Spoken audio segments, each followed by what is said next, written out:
Hello বন্ধুরা, তোমরা সবাই কেমন আছো? আশা করি খুব ভালো আছো, আর আমি খুব ভালো আছি।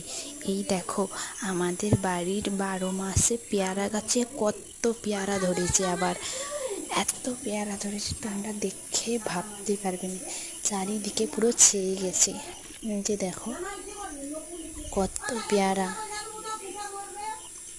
ছোট থেকে বড়।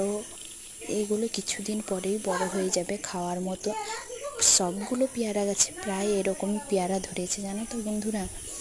তোমাদেরকে দেখাবো সবগুলো পেয়ারা গাছে কেমন পেয়ারা ধরেছে। এই গাছটা প্রচুর ধরেছে, তাই তোমাদেরকে, এই গাছটা আমাদের ছাদের দিকে লাগানো আছে, তাই তোমাদেরকে দেখালাম। প্রকৃতির কত সুন্দরই না দৃশ্য, এইসব দেখলে মনটা যেন ভরে যায়। তোমাদের কাদের খাতে এরকম ভিডিও দেখতে ভাল লাগে তোমরা কিন্তু অবশ্যই কমেন্টে জানাও। এই দেখো কত ছোট থেকে বড়। এই যে এক সাইডে একটা পচে গেছে, কত বড় বড় হয়েছে। আর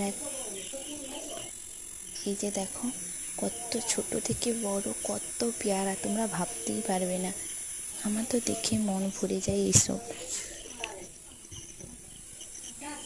প্রকৃতির বুকে বেড়ে ওঠা, বিশেষ করে এখনকার দিনে এরকম বিনা সার বিষ দেওয়া সবুজের খাদ্য গ্রহণ করাই ভুলে গেছে প্রায় সবাই। কেমন লাগে আমার ভিডিওগুলো সবাই কমেন্টে জানা। আজকের মতো টাটা।